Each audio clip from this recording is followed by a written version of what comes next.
अस्सलाम वालेकुम स्टूडेंट्स, ये चैप्टर नंबर 9 के न्यूमेरिकल प्रॉब्लम्स मैं आपके साथ डिस्कस कर रही हूँ। मैं आपके नोट्स प्रोवाइड कर दिए थे, अब जस्ट मैं उसको डिस्कस कर रही हूँ कि उसकी सारी एक्सप्लेनेशन क्या है।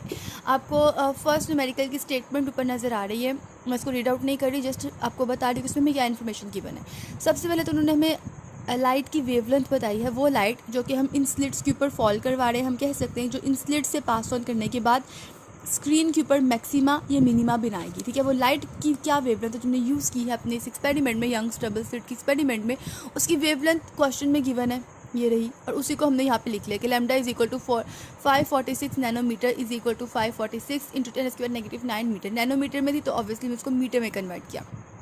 सेकेंडली उन्होंने हमें बताया है कि the separation between the slits is 0.10 millimetre.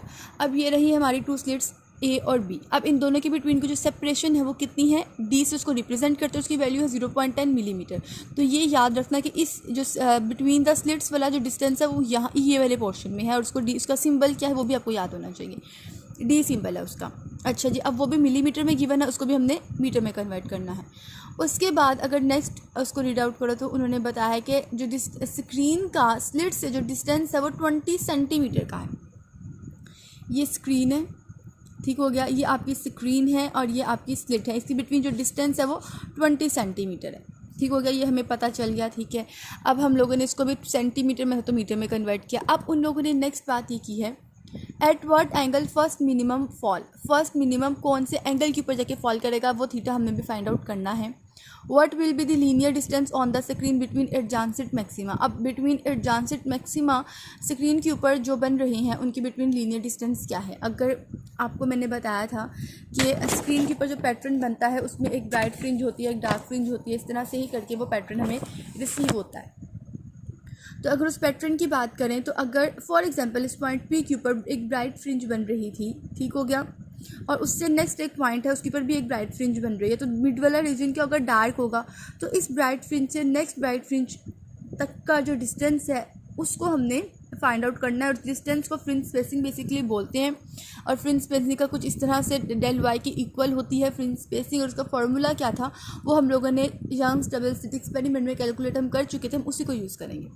सबसे पहले हम लोगों ने इस एंगल थीटा को, एंगल फॉर फर्स्ट मिनिमम को कैलकुलेट करने के लिए हमने मिनिमा की इक्वेशन को लिखना है। मिनिमा की इक्वेशन को लिखने के बाद क्योंकि हम फर्स्ट मिनिमम के लिए काम करें तो एम की वैल्यू फर्स्ट मिनिमम के लिए लिखेंगे।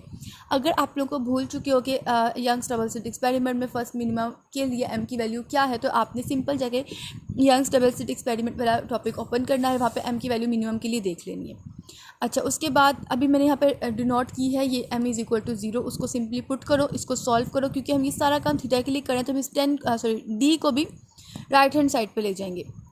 उसके बाद इसमें लैम्डा और डी की वैल्यू को पुट करेंगे जो हमने ऊपर मीटर में कन्वर्ट की थी, उसको सॉल्व करेंगे। यहाँ पर साइन थीटा है तो हम थीटा को, साइन को जब दूसरी साइड पर लेकर जाएंगे तो साइन इन्वर्स हो जाएगा, उसको सॉल्व करेंगे तो हमारे पास थीटा की वैल्यू आ जाएगी।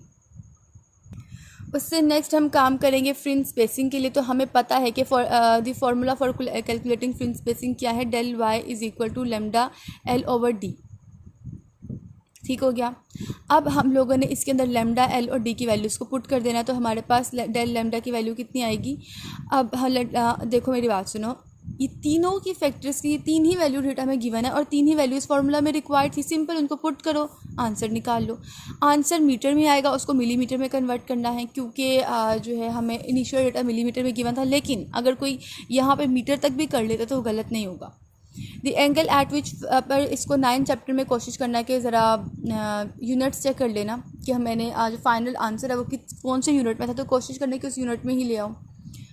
रिजल्ट लास्ट में लिखना है, the angle at which the first minima will fall is equal to 0.16 degree, the linear distance on the screen between adjacent maxima वो इतना है। तो ये आपका फर्स्ट न्यूमेरिकल हमने डिस्कस किया। अब सेकंड न्यूमेरिकल की तरफ चलते हैं। ओके, अब न्यूमेरिकल नंबर 2 की स्टेटमेंट है, calculate the wavelength of light which illuminates two slits 0.5 millimetre apart. Okay, तो सेकंड न्यूमेरिकल में हम लोगों ने कैलकुलेट करना है वेवलेंथ ऑफ लाइट को। ठीक है, अगर स्टेटमेंट को रीड आउट करोगे तो आपको आइडिया हो जाएगा। और according to your numerical distance between the slits जो है वो 0.5 मिलीमीटर है।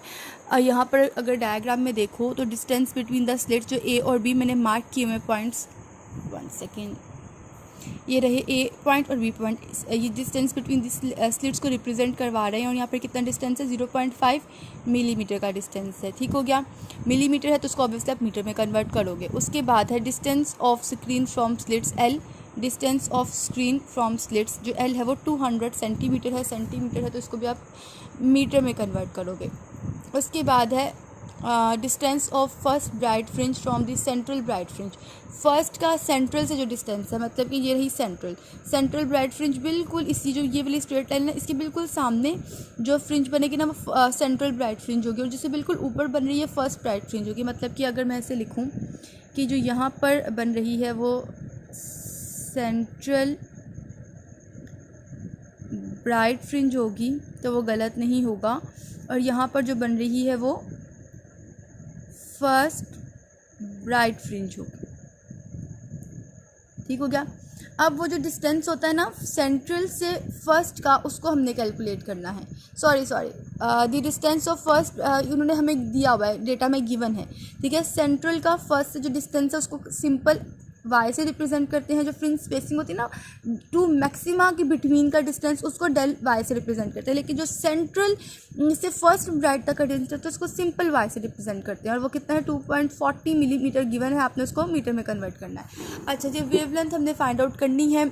अब देखो कि हमारे पास जो फार्मूला है the distance of any maxima from the centre of the screen, वो ये हमारे पास फार्मूला गिवन है। हम इसी फार्मूला को यूज़ करेंगे क्योंकि हमारे पास इस वाई की वैल्यू गिवन थी। ठीक है, और हमारे पास लैम्डा अननोन है। सही हो गया।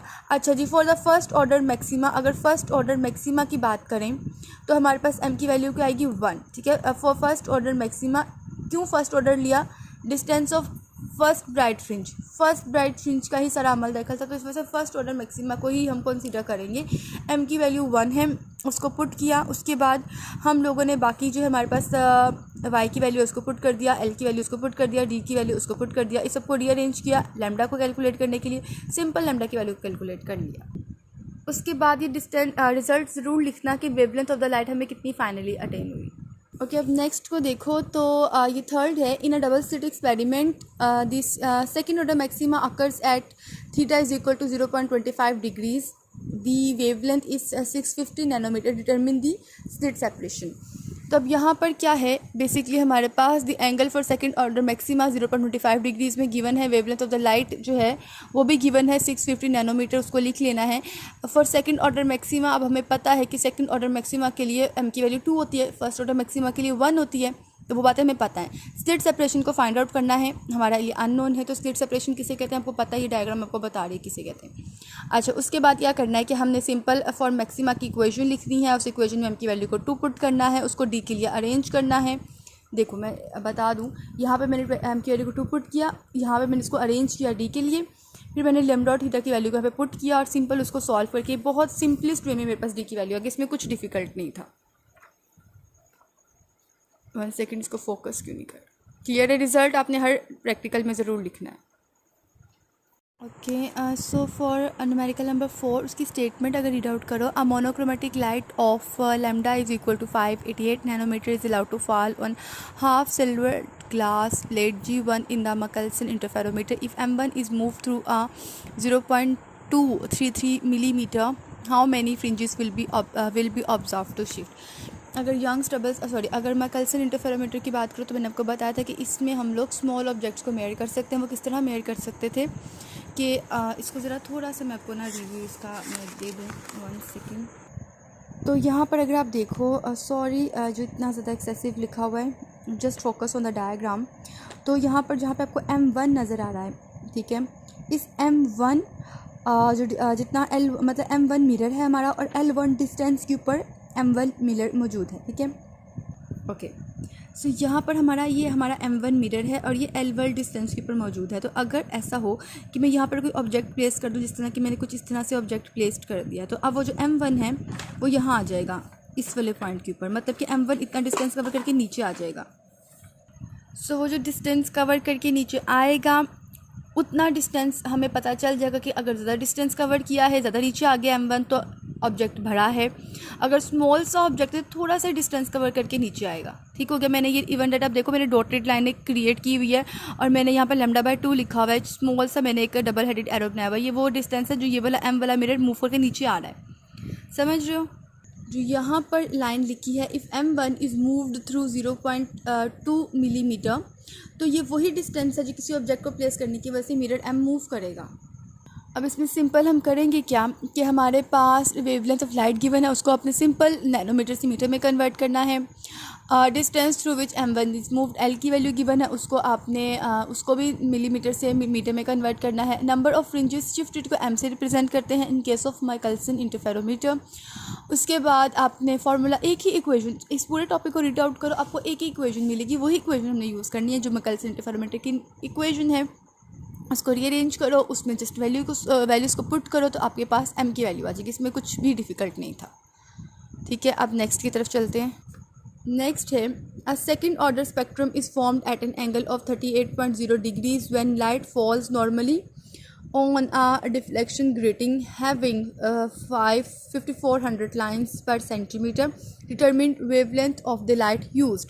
अच्छा, सबसे पहले तो हमें एंगल लिखना है कि एंगल सेकंड ऑर्डर स्पेक्ट्रम बना किस एंगल के ऊपर है, उसको जल्दी से लिख लो कि एंगल ऑफ डिफ्लेक्शन क्या है, 38 डिग्रीज़ है। ठीक हो गया। अच्छा, when light normally deflection great, अच्छा मैंने क्यों इसको एंगल ऑफ डिफ्लेक्शन कहा है, बिकॉज डिफ्लेक्शन ग्रेटिंग का जिक्र हो रहा है तो जाहिर सी बात है जो एंगल है वो डिफ्लेक्शन का ही एंगल होगा। अब number of lines on grating हमें क्या उन्होंने बताया कि 5400 लाइंस पर सेंटीमीटर में है। पर सेंटीमीटर को जिस तरह मेरे नीचे यहाँ पर देखो, पर सेंटीमीटर का मतलब क्या होता है, ये क्लियर होना चाहिए कि 5400 लाइंस पर सेंटीमीटर। पर का मीनिंग ये होता है कि सेंटीमीटर को आपने इस तरह डिवाइड करके लिखना है, सेंटीमीटर साथ मल्टीप्लाई नहीं हो रहा, पर सेंटीमीटर में इतनी लाइनें, उसको इस तरह मैथमेटिकली लिखोगे। ये बात हमेशा क्लियर रखनी है दिमाग में। ऑर्डर ऑफ स्पेक्ट्रम क्या है, 2 है। क्यों ऑर्डर ऑफ स्पेक्ट्रम क्यों है, बिकॉज आपको देखो लिखा हुआ है second order spectrum is formed at angle, तो इसका मतलब है कि ऑर्डर ऑफ स्पेक्ट्रम क्या हुआ, 2 हो गया। अच्छा, अब वेवलेंथ ऑफ लाइट को हमने फाइंड आउट करना है। हमारे पास डिफ्लेक्शन के केस में ये फार्मूला है, डिफ्लेक्शन ग्रेटिंग वाला टॉपिक ज़रा खोलो तो आपको वहाँ पर ये फार्मूला देखने को मिलेगा। ठीक है, सिंपल इस फार्मूला को लैम्डा के लिए अरेंज किया और कुछ नहीं किया। उसके बाद नेक्स्ट स्टेप में देखो कि हमने उसको लैम्डा के लिए अरेंज करने के बाद इक्वेशन नंबर 1 का नाम दे देना है। फिर हम लोगों को यहाँ पर थीटा भी गिवन है, एन भी गिवन है, डी हमारे लिए अननोन है, डी हमें गिवन नहीं था। हमें ग्रेटिंग एंड मिलन का फॉर्मूला पता है, ये फार्मूला की डेफिनेशन आपको मिलेगी डिफ्लेक्शन ग्रेटिंग वाले टॉपिक में ही। तो ये फार्मूला मैंने लिखवाया भी था आपको, ठीक है, ये फार्मूला हमें पता है। इस फार्मूला में हमें ये पता लगवाना है कि हमारे पास एल क्या है और एन क्या है। ठीक है, grating have 5400 lines per centimetre which means that 1 centimetre has 5400 lines. ठीक हो गया।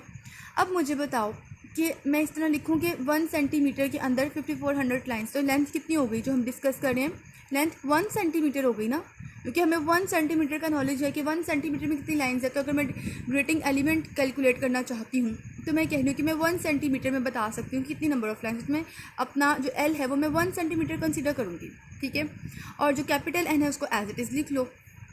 उसके बाद ये सेंटीमीटर में जो है आपको गिवन है, तो हम लोगों की सारी कैलकुलेशन तो मीटर में थी, तो आप सेंटीमीटर को सिंपली मीटर में कन्वर्ट करो। उसके बाद by putting the value of D in equation number 1, अब ये जो डी की वैल्यू को निकाला है इसको इक्वेशन नंबर 1 में पुट कर दो, सिंपल इस तरह से। ठीक हो गया। अच्छा, अब क्या है कि हमारे पास ये जो डी की वैल्यू है इसमें हम लोगों ने एल की जगह तो पहले से ही 0.01 लिखा है। क्यों, क्योंकि ये जो 0.01 है ये हमारा वो डिस्टेंस है, वो लेंथ है जिसमें हमें नंबर ऑफ लाइन्स का नॉलेज है। थीटा हमें एंगल गिवन था, हमने लिख लिया। ठीक हो गया। अब ये स्मॉल एन और कैपिटल एन आपस में मिले में, अब कैपिटल एन क्या है, नंबर ऑफ लाइन्स जो हम इन्होंने बताई थी तो वो कितनी है 5400, और स्मॉल एन क्या है कि ऑर्डर ऑफ स्पेक्ट्रम, उसको लिखा, इसको सॉल्व किया, सॉल्व करने के बाद आंसर आ गया। ये आंसर आपको कुछ इस तरह से कैलकुलेटर में मिलेगा। इसको अपने नैनोमीटर में कन्वर्ट करना है, मतलब कि 10⁻⁷ को 10⁻⁹ बनाना है पहले, फिर उसको आंसर को नैनोमीटर में लिख के आपके पास फाइनल आंसर आ जाएगा। इसमें कुछ भी डिफ़िकल्ट नहीं है। नेक्स्ट की स्टेटमेंट को रीड आउट करो। A light is incident normally on a grating which has 2500 lines per centimetre.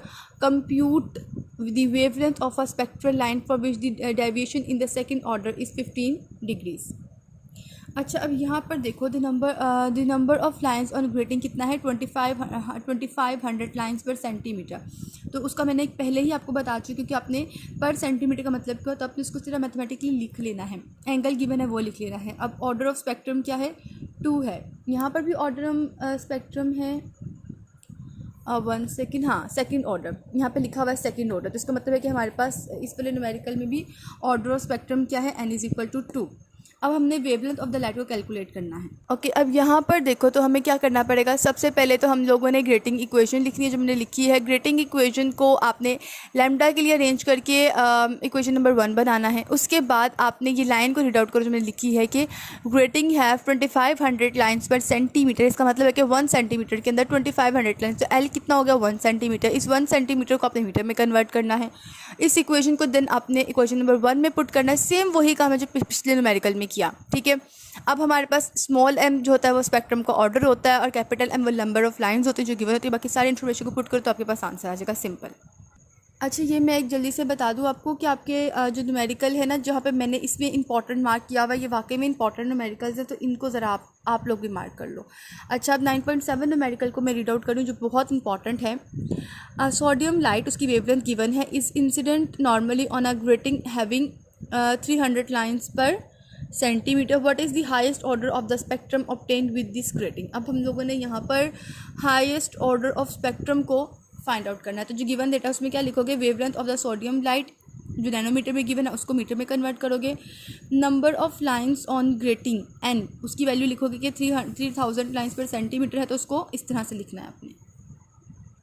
उसके बाद सेम वही काम है जो पिछले दोनों न्यूमेरिकल्स में किया था, उसमें कुछ भी डिफरेंट नहीं है। अब आपने यहाँ पे ऑर्डर ऑफ स्पेक्ट्रम को फाइंड करना है, स्मॉल n को फाइंड आउट करना है। इक्वेशन लिखो, उसको स्मॉल n के लिए अरेंज करो, ग्रेटिंग एलिमेंट को उसी तरह से फाइंड आउट करो जैसे पिछले 2 न्यूमेरिकल्स में किया था। अब उसकी वैल्यूज़ को पुट करो और सिंपल उसको सॉल्व करो तो ऑर्डर आएगा। क्या ऑर्डर जब होता तो फर्स्ट सेकंड थर्ड होता, तो आपको लिखना पड़ेगा कि 5th ऑर्डर है, सही है। तो सिंपल ये न्यूमेरिकल था, इसमें कुछ भी डिफिकल्ट नहीं है। ओके, अब ये भी सेम वही न्यूमेरिकल है। आपको पता है इसके अंदर जस्ट उन लोगों ने नंबर ऑफ़ लाइंस को फाइंड आउट करने को कहा है, बाकी सारी फार्मूला सारी चीज़ें वही हैं, जस्ट फाइंड करने के लिए जो वेरिएबल है वो बदल गया है। तो यहाँ पे wavelength of blue light given है, उसको सिंपल नैनो से मीटर में करना है। सेकंड ऑर्डर है तो स्मॉल n2 होगा, थीटा की वैल्यू गिवन है। अब हम लोगों ने नंबर ऑफ़ लाइंस को फाइंड आउट कर, इसको हम कैपिटल N से रिप्रेजेंट करवाते हैं। फार्मूला को यूज़ करो, उसको उसमें ग्रेटिंग एलिमेंट की वैल्यू को पुट करो, ठीक हो गया। उसके बाद ग्रेटिंग एलिमेंट की वैल्यू को पुट करने के बाद 1 सेकेंड। अच्छा, अब इसमें मैं एक बात क्लियर कर दूं कि मैंने L की वैल्यू जो है ना वो 1 ली है। तो L की वैल्यू आप अगर 1 ले रहे हो तो इसकी अंडरस्टूड है कि आप 1 मीटर ले रहे हो, ठीक है। तो आपको उसको प्रीवियस जिस तरह हमने 1 सेंटीमीटर को मीटर में कन्वर्ट करते तो यहाँ पर करने की ज़रूरत नहीं है। उसकी वजह यह है कि अभी हमें उन्होंने नहीं खुद से बताया कि 1 सेंटीमीटर के अंदर इतनी लाइन्स की बना, हम तो लाइन्स को खुद फाइंड आउट करना है। तो हम ये कह लेते कि हम लोग 1 मीटर के अंदर इतनी लाइन्स हम उसके लिए कैलकुलेशन कर रहे हैं, ठीक है। हमारी बाकी सारी वैल्यूज़ पहले से ही मीटर में है, तो हम लोगों ने जो 1 मीटर लेंथ खुद से अज्यूम कर ली, तो इसमें से अब हमें किसी किस्म की कन्वर्जन करने की ज़रूरत नहीं है। D=1/n बनेगा, ठीक है, क्योंकि हमने खुद से सोच लिया कि हम लोगों ने नंबर ऑफ़ लाइन्स 1 मीटर के लिए फाइंड आउट कर रहे हैं। इक्वेशन नंबर 1 के अंदर आप जो हो जो है वैल्यू पुट करोगे D की, उसको कैपिटल N के लिए रीअरेंज करोगे, उसमें सबकी वैल्यूज़ पुट कर दोगे, ठीक है। जो है उसके बाद क्या होगा कि अब जो आपको लाइन्स पर मीटर में मिली हैं 5.2 × 10⁵ लाइन्स पर मीटर, इसको आपने सेंटीमीटर में कन्वर्ट करना है, ठीक है। और उसके बाद आपका रिजल्ट आ जाएगा। अब जो हमें लाइंस मिले पर सेंटीमीटर इतनी लाइंस है, पर मीटर उतनी लाइंस है, हमें दोनों तरह से lines number of lines attain हो गई हैं, और यही सारा प्रोसीजर था।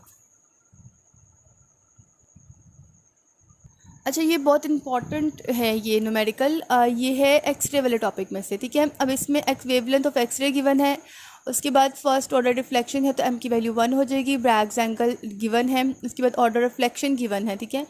अच्छा जी, ऑर्डर ऑफ रिफ्लेक्शन को हमने स्मॉल n से रिप्रेजेंट करना है, ठीक है। ये बातें याद रखनी है कि ऑर्डर जो है ओके स्टूडेंट्स, ये करेक्शन आप अपने नोट्स में भी कर लें कि यहाँ पर m की वैल्यू की ज़रूरत नहीं है इस वाले फार्मूला में, तो आपने वो नहीं लिखनी, ठीक हो गया। आपने जस्ट फर्स्ट ऑर्डर रिफ्लेक्शन है तो आपने स्मॉल n को 1 करना है, उसके बाद आपने 2d sine theta is equal to N lambda वाली जो इक्वेशन है उसके अंदर स्मॉल एन की वैल्यू पुट करनी है, लेमडा की वैल्यू पुट करनी है, थीटा की वैल्यू को पुट करना है, और आपके पास डी की वैल्यू आ जाएगी। इंटरप्लेनर स्पेसिंग को डी से रिप्रेजेंट करते हैं। पूरा आर्टिकल हम लोगों ने डिस्कस किया था तो आपको पता आना चाहिए। अच्छा जी, उसके बाद लास्ट आई थिंक हाँ लास्ट न्यूमेरिकल रह गया। ये न्यूमेरिकल थोड़ा सा लेंथी है, ध्यान से समझें। An X ray beam of wavelength lambda undergoes a first order reflection from crystal when. अब फर्स्ट ऑर्डर रिफ्लेक्शन कब हो रहा है क्रिस्टल के साथ? When its angle of incidence to a crystal face is 26.5 degrees and an X ray beam of wavelength. अच्छा देखो, अब दो बीम्स का जिक्र है। एक का पहले जिसका मतलब पहले लिखा हुआ ना कि एक एक्सरे की बीम है जिसकी वेवलेंथ लैम्डा है, उसके बारे में उन्होंने बताया। फिर उन्होंने एक बात की है एंड के बाद an X ray beam of wavelength 0.097 nanometre. तो ये दो किस्म की बीम्स की बात हो गई। डेटा हमें दो किस्म की बीम्स के बारे में गिवन है, एक वो बीम जिसकी वेवलेंथ लैम्डा है, एक वो बीम जिसकी वेवलेंथ 0.097 नैनोमीटर है। ये टू टाइप्स ऑफ एक्सरेज हैं जिसका जिक्र हो रहा है हमारे डेटा में। तो जो फर्स्ट टाइप ऑफ एक्सरे है उसके बारे में जो इन्फॉर्मेशन गिवन है पहले उसको लिख लेते हैं। तो ये मैं जो डेटा लिख रही हूँ यहाँ पर देखो, यहाँ पर मैंने पहले इन्फॉर्मेशन राइट डाउन की है फर्स्ट बीम के लिए। फॉर फर्स्ट बीम वेवलेंथ कितनी है? लैम्डा, ठीक है। ऑर्डर ऑफ रिफ्लेक्शन कितना बताया हम लोगों ने? 1। एंगल कितना बताया? 26.5, ठीक है। सेकंड बीम के लिए वेवलेंथ की वैल्यू कितनी बताई है? 0.097 नैनोमीटर। उसको मैंने मीटर में कन्वर्ट किया। अब ऑर्डर ऑफ रिफ्लेक्शन अभी मैंने पढ़ा ही नहीं था, आगे तो हम रीड आउट करते हैं। Undergoes a third order reflection, third order reflection. तो अब यहाँ पे एन की वैल्यू क्या हो जाएगी? सेकंड बीम है तो n2 लिख रही हूँ, लेकिन ऑर्डर ऑफ रिफ्लेक्शन उन लोगों ने बताया कितना है? 3 है। थर्ड ऑर्डर ऑफ रिफ्लेक्शन, तो ऑर्डर ऑफ रिफ्लेक्शन में पे 3 लिखोगे। उसके बाद है एंगल ऑफ इंसिडेंट, उन लोगों ने इसके लिए बताया है जी 60 डिग्री। तो यहाँ पे हम लिख देंगे 60 डिग्री, ठीक हो गया। अब अज्यूमिंग लिखा हुआ है assuming that the two beams reflected from the same family of planes calculate the interplanar spacing of the plane and the wavelength lambda. हम लोगों ने लैम्डा को फाइंड आउट करना है। ये वेवलेंथ जो लैम्डा है ये बेसिकली जो हमारे पास फर्स्ट बीम थी ना ये वाली, इसकी जो वेवलेंथ की वैल्यू है वो नहीं गिवन थी, बल्कि उसकी खाली लैम्डा उन लोगों ने बताया था। तो हम ये वाला लैम्डा है जो हम लोगों ने कैलकुलेट करना है। यहाँ पर लैम्डा की वैल्यू गिवन है, यहाँ पर लैम्डा की वैल्यू नहीं थी बताई फर्स्ट बीम के लिए, जिसमें मतलब कि लैम्डा है उसकी वेवलेंथ। तो हम लोगों ने वेवलेंथ ऑफ फर्स्ट बीम यानी कि लैम्डा को कैलकुलेट करना है और इंटरप्लेनर स्पेसिंग को फाइंड आउट करना है, और ये हमारा सारा डेटा है, ठीक हो गया। अब इसको सॉल्व कर, सबसे पहले तो आपने ब्रैग्स इक्वेशन देखो, एक्सरे का जिक्र हो रहा है, इंटरप्लेनर स्पेसिंग का जिक्र हो, तो जाहिर सी बात है आप ब्रैग्स वाले आर्टिकल में ही हो। ब्रैग्स इक्वेशंस को यूज़ करना है। अगर फर्स्ट बीम के लिए इस इक्वेशन को यूज़ करो तो आपको पता चलता है कि हमारे पास सब कुछ सभी वैल्यूज़ मौजूद है, लेकिन लैम्डा और डी की वैल्यू मौजूद नहीं है। तो हमारे पास जो सॉल्व करके इक्वेशन आएगी वो कुछ इस फॉर्म में आएगी। अगर आप सेकंड बीम के लिए ब्रैग्स इक्वेशन को यूज़ करो तो आपको पता चलता है कि आपके पास सभी वैल्यूज़ मौजूद है और आपके पास जस्ट डी की वैल्यू मौजूद नहीं थी। इस सारी इक्वेशन में डी अननोन था, बाकी सब नॉन थे, तो आपने डी की वैल्यू कैलकुलेट कर ली। अब ये डी की वैल्यू इक्वेशन नंबर 1 में पुट करोगे और आपके पास लैम्डा की वैल्यू आ जाएगी, सिंपल, ठीक हो गया। अच्छा जी, उसके बाद अब हम लोगों ने फाइंड आउट में तो यही दो चीज़ें करनी थी, इंटरप्लेनर स्पेसिंग और लैम्डा। तो दोनों चीज़ें हमने फाइंड आउट कर ली, तो उसको रिजल्ट में आपने नोट कर देना, सिंपल। मैंने नोट्स इसकी शेयर किए थे आप लोगों के साथ, मैं ग्रुप में दोबारा भी PDF की फॉर्म में शेयर कर देती हूँ। तो यही था 9 चैप्टर के न्यूमेरिकल्स। अगर आप लोगों को किसी किस्म की कन्फ्यूजन है या आपको कोई चीज़ नहीं समझ आ रही तो काइंडली आप लोग मुझे क्लास में मेरे से पूछ सकते हो और डिस्कस कर सकते हो, ठीक है। मैं अवेलेबल हूँ आप लोगों के पास, कल भी मैं आपके पास हूँ, तो आपने इसे डिस्कस करना है, इसको इग्नोर नहीं करना।